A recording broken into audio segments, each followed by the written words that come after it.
ప్రస్తుతం చాలా ప్రాంతాల్లో మామిడి తోటల్లో పూత ప్రారంభమైంది. మరికొన్ని తోటల్లో ఇంకా పూత ప్రారంభం కావాల్సి ఉంది. సంవత్సరం పొడవునా తోటల్లో మనం చేపట్టే యాజమాన్య చర్యలన్నీ ఒక ఎత్తు అయితే, ఇప్పుడు పూత సమయంలో పాటించే యాజమాన్యం ఒక ఎత్తు.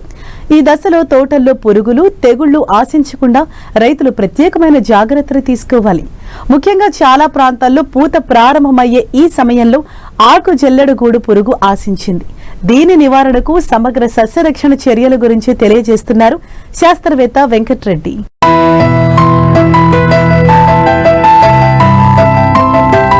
పండ్ల తోటల విస్తీర్ణంలో సగానికి సగం మామిడే.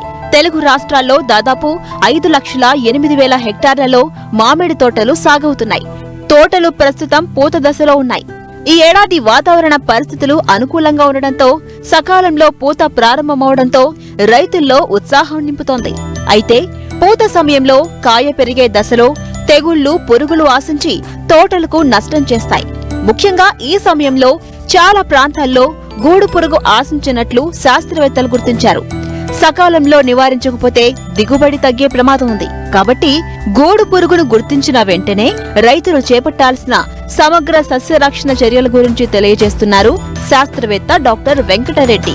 ప్రస్తుతం కనుక చూసుకున్నట్లయితే మామిడి తోటలన్నీ కూడా పూత దశలో ఉన్నాయి. ఇంకా ఇప్పుడు పూతకు వచ్చేటువంటి దశలో కనిపిస్తూ ఉన్నాయి. ప్రస్తుతం కనుక చూసుకున్నట్లయితే దాదాపు అన్ని ప్రాంతాల్లో ఉన్నటువంటి మామిడి తోటలలో ఈ గూడు పురుగు అనేటువంటిది చాలా ప్రధానంగా కనిపిస్తూ ఉంది.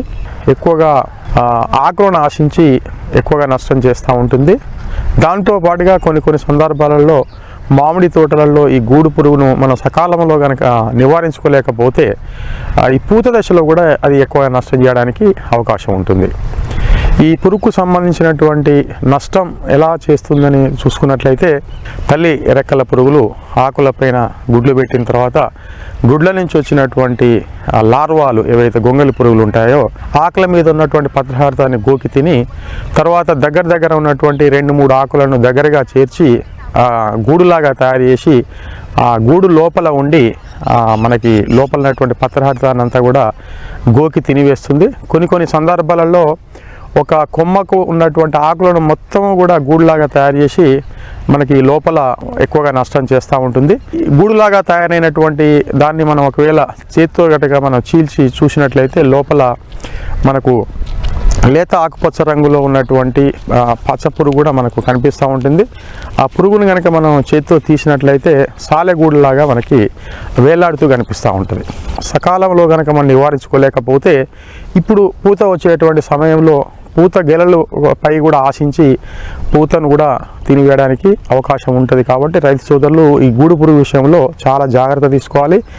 ఇది 2 రకాలుగా నష్టం చేస్తుంది. ఒకటేమో పత్రహారతాన్ని గోకి తినడం వల్ల ఆకంతా కూడా ఎండిపోయినట్టుగా కనిపిస్తూ ఉంటుంది. మనం దూరం నుంచి చూసినట్లయితే ఆ చెట్టు అంతా కూడా తగలబడినట్టుగా కనిపిస్తూ ఉంటుంది. ఈ పురుగు నివారణ విషయానికి వస్తే ప్రధానంగా ఒక 2-3 విషయాలు రైతులు గమనించాలి.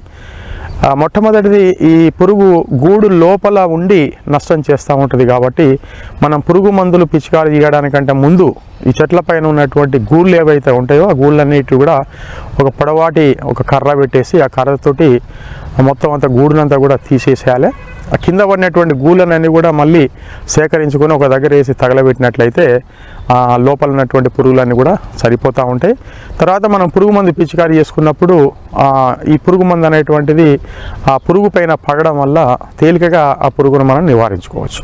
ముఖ్యంగా పురుగు మందుల విషయానికి వస్తే క్లోరిపైరిపాస్ అయితే 1 లీటర్ నీటికి 2.5 మిల్లీలీటర్లు, లేదా లాంబ్డా సహ్యాలోత్రిన్ అయితే 5% ఈసీ అయితే 1 మిల్లీలీటర్లు, లేదా ఎసిఫేట్ అయితే 1.5 గ్రాములు.